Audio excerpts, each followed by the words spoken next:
Il-President ta' Malta Mary Louise Colero Preak appellat biex il-poplu Malti jkun ġenerus għall-istrina bris il-Malta Community Chest Fund. Dan fost ukoll ringrazzjament lejn il-Maltin għal ġenerosità li dejjem urew.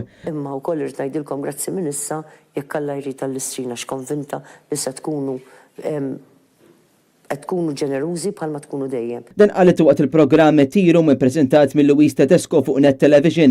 Il-President ta' Malta qalet ukoll dwar il-ħidma li qed tagħmel il-Malta Community Chest Fund ma' dawk fil-bżonn. Loġist anke jirreferi għal kimoterapija oħra u jirreferuhom lil Malta Community Chest Fund.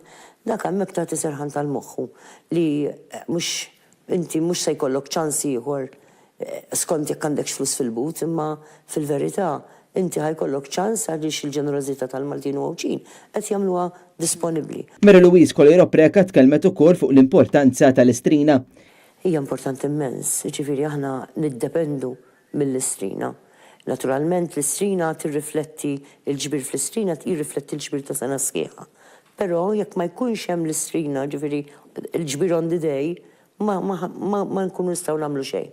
Ġifieri tassew il-Malta Community Chest Fund Foundation tiddependi minn l-għada tal-miliet fl-istrina, minn dak il-ġbir, minn dawk it-telefonati li jagħmlu n-nies, minn dawk il-pledges li jgħaddu anka il-businesses, niddependu fuq hekk.